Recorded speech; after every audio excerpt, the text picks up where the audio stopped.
Hi hello అందరికీ namaste. Welcome to BR TV. నేను మీ బీఆర్‌కే మాల. ఈరోజు టాపిక్ ఏంటంటే కాంగ్రెస్ పార్టీకి చెందిన లీడర్ శివచరణ్ రెడ్డి బీసీ సామాజిక వర్గంపై ఆహ్, అసభ్యకరమైన మాటలు మాట్లాడడం జరిగింది. అందులో గౌడ సామాజిక వర్గంపై అలాగే యాదవ సామాజిక వర్గం చెందినటువంటి ఈశ్వరమ్మ యాదవ్ పైన అసభ్యకరమైన మాటలు మాట్లాడడం జరిగింది. అసలు అతను ఏం మాట్లాడిండో ఒకసారి మీరే చూడండి. మొత్తం ఈ లంజోడుకుల గౌన్లోళ్ళే మొడగొడికిర్రు. గౌన్లోళ్ళంతా బటబాజిగాలు ఇంకో ఓళ్ళు లేడు. రామ్గాడే చెప్తాడు, దొంగ లంజోడుకులు అన్న మా గౌన్ల లంజోడుకులు పుసుకుని నమ్మేవి గిట నమ్మకం అని చెప్తాడు. మొడ్డ గుడిచిపోయినాడు నిన్ను ఈ లంజోడుకులను నమ్ముకొని బట్టబాజి లంజోడుకులు అని చెప్తాడు. యువతో పోసిడి ముందు వస్తుందంట, ఇక్కడ ఫ్లెక్స్ వేసుకుంటుందంట. ఇక్కడ నేను స్టేట్ ప్రెసిడెంట్ ఏం లాభము? నా ఎంబడి ఎవరు తిరగాలి? క్యాడర్కి ఏం సమాధానం చెప్పుకోవాలి? గిరా పిక్కిడి ప్రభాకర్ రెడ్డి ఫోటో లేకుండా మంత్రాబాద్ డివిజన్ లో నువ్వు కాంగ్రెస్ పార్టీ తీసేస్తావు.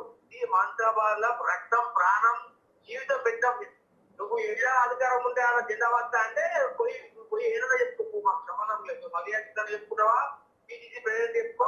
రాహుల్ గాంధీ దగ్గర కూడా చెప్పుకో. ఫ్లెక్స్ చేసే ముందు ఎవరు డిజైన్ చేసిండు, ఫ్లెక్స్ ఎవరు ఏం చేసారు, రఘువీర్ ప్రమేయం ఉందా లేదా, ఫ్లెక్స్ అట్లా వేస్తే కేసీఆర్ అన్న ఫోటో ఎందుకు వేయలేదు?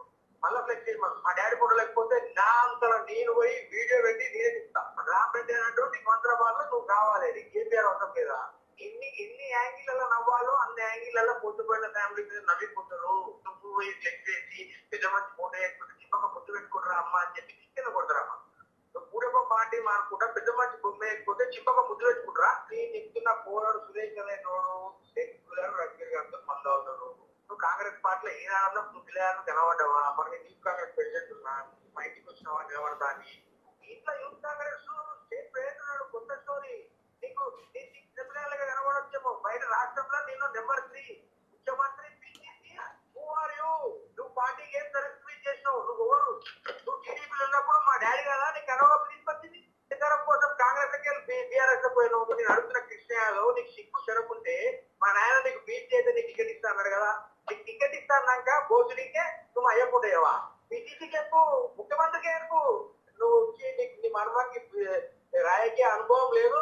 ఎవరో డ్రగ్గిస్ట్ గారు చెప్తే మన మాటలు నమ్మి నన్ను చేస్తారు. నువ్వు గంజాయిగా ఆడిన నాటకం చూసారు కదా, బీసీ బిడ్డలంటే ఈ కాంగ్రెస్ పార్టీకి ఎంత చిన్న చూపు.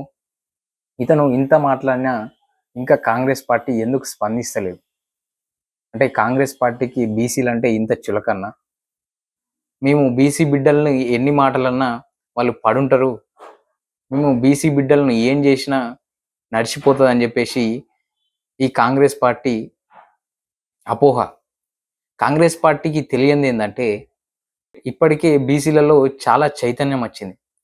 మొన్న సర్పంచ్ ఎలక్షన్లో కూడా దగ్గర 80 నుంచి 90% బీసీలే సర్పంచ్లుగా గెలవడం జరిగింది.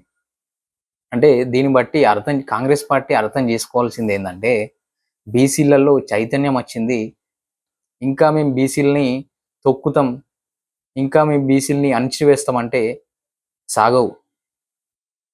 నేను అనేది ఏంటంటే శివచరణ్ రెడ్డికి నేను చెప్పేది ఏంటంటే, అంటే కుల అహంకారంతో ఈరోజు మీరు బీసీ బిడ్డల పైన ఇంత వ్యాఖ్యలు చేస్తారు కదా. అంటే మా చేతిలో అధికారం ఉంది, మా చేతిలో సంపద ఉంది, మా చేతిలో అన్నీ ఉన్నాయి అని చెప్పేసి మీరు బీసీ బిడ్డల పైన ఎన్ని అనుచిత వ్యాఖ్యలు చేస్తారు. అంటే మీ మీ లోపల ఆలోచన ఏంటంటే మేము బీసీ బిడ్డల్ని అంటూనే ఉంటాం, వాళ్ళు పడుతూనే ఉండాలి, మేము ఎన్ని మాటలన్నా వాళ్ళు పడాలి, మేము ఏం చేసినా వాళ్ళు చూస్తూనే ఉండాలని చెప్పేసి మీ అపోహన? చెప్పండి. ఇంకా కాంగ్రెస్ పార్టీ నిద్రలోంచి బయటకు వస్తలేదా? మీకు ఈ బీసీ బిడ్డల పైన జరుగుతున్న ఆరోపణలు మీకు వినబడట్లేదా?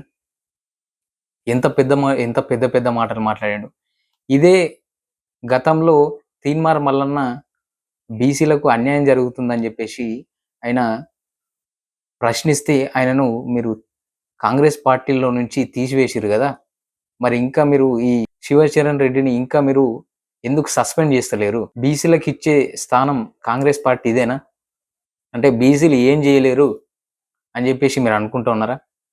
చివరగా మా బీసీ సహోదరుల నుంచి మేము చెప్పేది ఏంటంటే, ఇలాంటి బల్పు మాటలు బంద్ చేసుకోరు. ఇది పాతకాలం కాదు. మేము ఎట్లా చెప్తే అట్లా ఉండాలా, మేము ఎట్లా చెప్తే అట్లా చేయాలా, మేమేం తిట్టినా పడుండాలని చెప్పేసి మీ ఆలోచన మార్చుకోండి. ఇలా చేస్తే మీరు వచ్చే ఎలక్షన్లో మీకు డిపాజిట్లు కూడా రావు. మీరు ఇలాంటి చర్యలకు పాల్పడితే మీకు వచ్చే ఎలక్షన్లో డిపాజిట్లు కూడా రావు. మీరు అనుకుంటా ఉండవచ్చు ఏంటంటే, బీసీలకు ఒక బీర్ కానీ, ఒక కోటర్ కానీ, ఒక బిర్యానీ ఇచ్చేస్తే వాళ్ళ సావేదో వాళ్ళు వస్తారు, కళ్ళు మూసుకొని వచ్చి పొద్దుగల్లా మాకు ఓటేస్తారని చెప్పేసి మీరు అనుకుంటా ఉన్నారా? మీరు అలాంటి భావజాలంతో ఉంటే అలాంటి భావజాలం తీసేయండి. ఎందుకంటే మొన్న జరిగిన ఎలక్షన్లో, సర్పంచ్ ఎలక్షన్లో దగ్గర 70 నుంచి 80% బీసీలే ఎన్నికయి గెలవడం జరిగింది. ఇంకా మీకు అర్థమైతలేదా బీసీలలో ఎంత చైతన్యం వచ్చిందో? ఇలాంటి చర్యలకు పాల్పడితే బీసీల పైన మేము దాడులు చేస్తాం, బీసీల పైన మేము ఇష్టం వచ్చినట్టు మాట్లాడతాం అని చెప్పేసి మీరు అనుకుంటే వచ్చే ఎలక్షన్లో మీకు డిపాజిట్లు కూడా రావు. ఇదండి ఈరోజు కంటెంట్. మళ్ళీ రేపు మంచి వీడియోతో మీ ముందుకు వస్తాను. Signing off.